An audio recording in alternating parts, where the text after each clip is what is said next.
All right, we start this morning with some breaking news. Dustin Johnson's made it official. He's leaving the PGA Tour. The former world number one resigned this morning at a press conference for the new Saudi-backed LIV Golf League that's kicking off in London this week. In quitting the PGA Tour, the 2020 Masters champion reported receiving $125 to $150 million in appearance fees to play in the series, giving up an opportunity to play in the Ryder Cup. For now, the majors are in play for DJ, but that could change as time goes on. Here's a statement here from DJ during that LIV press conference on this Tuesday morning. He said, obviously at this time it's hard to speak on what the consequences will be, but for right now I resign my membership from the tour. I'm going to play here, LIV Golf, and for now that is the plan. All right, let's welcome in Doug Bell to react to Dustin Johnson's comments. So simply put, Doug, what do you think? Well, major news and one of the biggest names in professional golf, Dustin Johnson, winner of 24 PGA Tour events, 2 major championships, a Ryder Cup stalwart, a man who's made his reputation on the PGA Tour, is resigning his membership. But reason being, and for obvious reasons, if you resign your membership, then the PGA Tour cannot suspend you if you're no longer a member of their tour. So that's what's happening with most of these players now on the LIV who are members of the PGA Tour. They are resigning their membership. And as DJ said, listen, I'm going to play the 8 events in the LIV. I'm 100% committed. The first outside of London starting this Thursday. 5 of the 8 will happen in the United States. And I plan on playing in all the major championships because I'm exempt as a Masters champion. Lifetime exemption as long as he stays competitive. His U.S. Open win happened in 2015, and it was a 10-year exemption at that time. So he's exempt in the next week's U.S. Open. The Open Championship, he's top 30 in the world, currently 15th. Doesn't have to worry about the PGA Championship. So there you have it. One of the biggest names in the sport, no longer playing in the PGA Tour for the time being. We'll see him on the LIV, however you watch that league. And obviously, he's hoping nothing will happen with all the major championships. All right, I've got a few follow-ups here, Doug. But first and foremost, because you were just over in Dublin, Ohio, for the Memorial Tournament, can you tell me and share with me what conversations or buzz took place while this LIV tournament's about to happen and still the PGA Tour is still in full swing? Well, Tommy, it is the talk of the tour, if you will. And I talked to a number of players, and they were clearly divided. On one side, I understand when you're talking upwards of $125 million, that's what DJ is reportedly going to receive to commit to the LIV for, I think, 3 seasons. Players are like, hey, I get it. That's for him and his family. On the other side, players were saying, listen, he built his fame and fortune and his reputation on his success on the PGA Tour. So where's the loyalty when it comes to that? And also people were saying, if you're going to leave for the money, then you should face possible suspension. That was the feeling among the players that I spoke to, and everybody was talking about it. But again, DJ has taken the suspension out of the equation because he's no longer a member of the PGA Tour. And again, it would be impossible for the tour to suspend somebody who no longer is a part of their membership. So for now, no President's Cup, no Ryder Cup. We know that, of course, we have so many good 20-somethings. Will Team USA miss a DJ?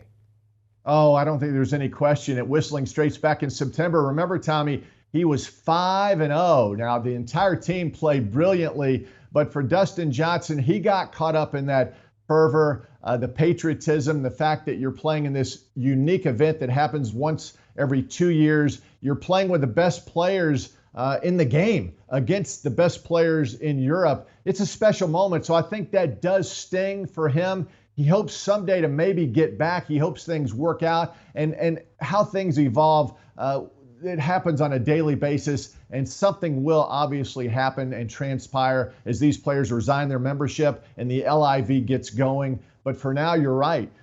No more Ryder Cup, no more President's Cup for the time being. For one of the great players in the game today, there's no question about it, the one and only Dustin Johnson. 2 more before I let you go, and he, Dustin Johnson, is hopeful to play in the majors, and we all are awaiting at some point the PGA Tour's response. But really the USGA might be the biggest one because of the next major coming up. What do you anticipate? What are you looking out for in terms of, we've heard from DJ, we know what the LIV Golf Series is about, but now we need to hear from the other sides.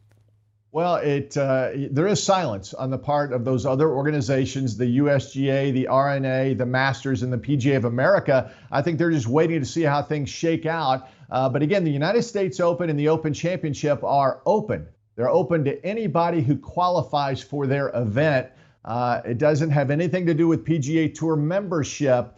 And so DJ is qualified for the U.S. Open and the Open Championship. As we mentioned before, he's got a lifetime exemption at the Masters as long as he stays competitive. So I do believe that he will play next week at Brookline, Massachusetts in the United States Open. And I think he's going to play at St. Andrews in the Open Championship. I don't think those organizations are going to step in. Speculation on my part, but I just don't think they'll step in and face a possible legal battle. I think they'll let those players, as long as they're qualified, I think they will allow them to play in the major championships. And again, Phil Mickelson, who announced yesterday he's going to play this week in the LIV, and he's fully committed. Phil also said he plans on playing next week in the United States Open. So unless something happens between now and next week, I don't think it will. I think those names will be playing with the others at the U.S. Open. And that's where I wanted to end, because we did learn about Phil Mickelson, who was really at the forefront of this, and then DJ ended up becoming the most arguably impactful player because of his age and what he's been able to do. So now we have this tournament in London. It's going to come here to North America eventually as well. As we take a look at the notable golfers that are on this roster, so to speak, which includes Louis Oosthuizen and fellow Americans Kevin Na and Taylor Gooch, is this enough for a initial swing, if you will, for this Saudi-backed golf league? Tommy, I think there will be interest thanks to Phil Mickelson's announcement, thanks to Dustin Johnson, and again, the announcement today that he's resigning his membership from the PGA Tour. I think people are now saying, wait a minute, this is serious. This is going to tee off on Thursday. Now, it will not be on a TV network as we know it. It'll be on YouTube and other platforms on the digital media side of things. But I think there will be eyeballs. But again, from what I understand, the Saudis who are backing this league aren't interested right now in ratings or advertising dollars. They just want to get this thing off the ground. And they have made a huge splash in getting Phil Mickelson and now Dustin Johnson. That other list included some pretty big names. So yeah, I think there will be interest. It's an unusual format. It's only 3 rounds. It's a shotgun start. There's other variables that make it different from the PGA Tour. But yeah, there is interest, and we'll see what happens. It's the rival league. The PGA Tour has had no rivals until now, so we'll see how that unveils, and it's put on display this Thursday. Doug, certainly appreciate it. Thank you for the information and the insight as always. Doug Bell breaking it down here on CBS Sports HQ. Again, the schedule for this LIV Golf League starts with London this week. And as we go through, let me just give you 2 DJ nuggets. Again, a couple of big things that has been buzzing around social media. He's 37 years old, joined the PGA Tour in 2007, won $74 million in his career. Now that 125 would surpass Tiger Woods' on-course career earnings of $121 million. It's quite remarkable there. In terms of the Ryder Cup, he also added during his press conference today, the Ryder Cup is unbelievable and has meant a lot to me, but ultimately I decided this was best for me and my family. That was what the 2016 U.S. Open champion had to say. We continue to follow breaking news here in the world of golf on CBS Sports HQ, where Dustin Johnson's made it official, leaving the PGA Tour. Former world number 1 resigned this morning at a press conference for the new Saudi-backed LIV Golf League that kicks off in London this week. In quitting the PGA Tour, the 2020 Masters champion reportedly receiving anywhere between $125 and $150 million in appearance fees to play in this series, giving up his opportunity to play in the likes of the Ryder Cup. For now, the majors, DJ believes, is something that is still attainable for him. Here is part of his press conference today. Obviously, at this time, it's hard for me to speak on what the consequences will be, but for right now, I resign my membership from the tour. I'm going to play here, speaking about LIV Golf for now, and that is the plan.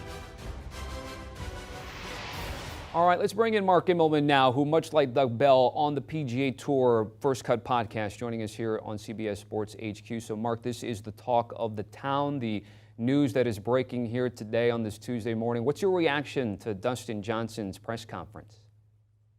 Well, Tommy, my reaction right off the bat is like, okay, DJ is not a one and done. He is all in with this LIV League, because a lot of the players, I spoke with a few of them, where they were considering maybe dipping their toe in the water, going, well, we'll play one and see what happens. But this tells me that Dustin is all in.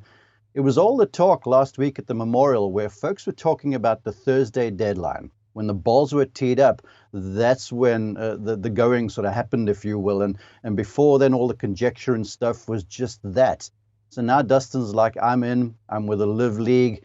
And it sort of speaks to me what Dustin's goals for the game are right now. I feel like he believes, I've done enough. I've earned my major championships. I'm probably Hall of Fame worthy. And right now, as he said, I just want to make sure that I'm doing enough for my family for the rest of my life, and I'm not playing for the rest of my days, which incidentally was something that Louis Oosthuizen said to me at the PGA Championship. He said to me, look, I'm about to be in my early 40s here. I want to spend some time with the family. The road life is grueling, so I want to make sure I'm in a place now where I don't have to play very much anymore. And then just one more thing, Tommy. It appears to me, and this is just my opinion, that everyone now is starting to follow the Kevin Na approach to things. You see Charles Schwartzel, you see Brandon Grace, Sergio Garcia, obviously DJ now doing the same thing, where they're like, okay, if we're not tour members, then we aren't subject to any penalization for playing in the LIV League. So no one knows this for sure unless you're a lawyer, and everyone on the range on the PGA Tour is talking about this sort of stuff. So right now it's like, okay, DJ is out. Now what's going to happen? So it's all up in the air right now, and I'm keen to see. We know about the major championships, the Ryder Cup and their stance. Now I'm keen to see how the governing bodies fall into lockstep with the PGA Tour if they do. Those are some great points there, Mark. And before I let you go, because you go out there in the PGA Tour, you talk to these guys as you reference, and with the fans as well. This was something that started conceptually, and then as deadlines and as time has gone on, we're kind of here, Mark. So how do you even describe maybe the last month or 2 months or so in terms of what the LIV Golf Series wanted to be and is attempting to do this week? Well, I would call it basically a whirlwind over the last few weeks, really. Over the recent months, Tommy, there was something would happen, then something would fall back, and it was like a fire and fall back approach. And everyone on the tour was like, okay, this thing's there, but it was just the specter in the distance. The last few weeks, there certainly has been a whole lot of chatter. And one thing is for certain, money talks. And we're seeing that now with these almost monopoly money sums that are thrown at people. And you look at players, and I talk to some players, and they're like, how do you avoid this sort of thing? But the best way I could sort of sum it up is what a colleague of mine said to me. He goes, look, you play for legacy or you play for the money, and the money can be quite enticing, but that's when you boil it down to who you are and what your goals are. And clearly with some of these guys, their goals are just to earn as much as what they possibly can. But suffice it to say, on the tour, it's all the chatter right now. All right, Mark Immelman breaking it down here with that breaking news. Mark, certainly appreciated. Again, Dustin Johnson, arguably the most impactful player. Now, Phil Mickelson's got more hardware. But DJ at 37 years old, no longer in the prime, but certainly just if he is entering the very early stages of a twilight career that has been successful already, as brought out here. DJ joined the tour in 2007, of course, getting a U.S. Open champion title, a Masters green jacket, and now deciding to embark on a new venture for him. But interesting to note as well, both of his social media accounts have not yet been changed. Do you want a sports network that delivers everything that matters about the game? The highlights, the picks, the instant analysis, no yelling, no fake debates, no politics. Hit the subscribe button and never miss a moment.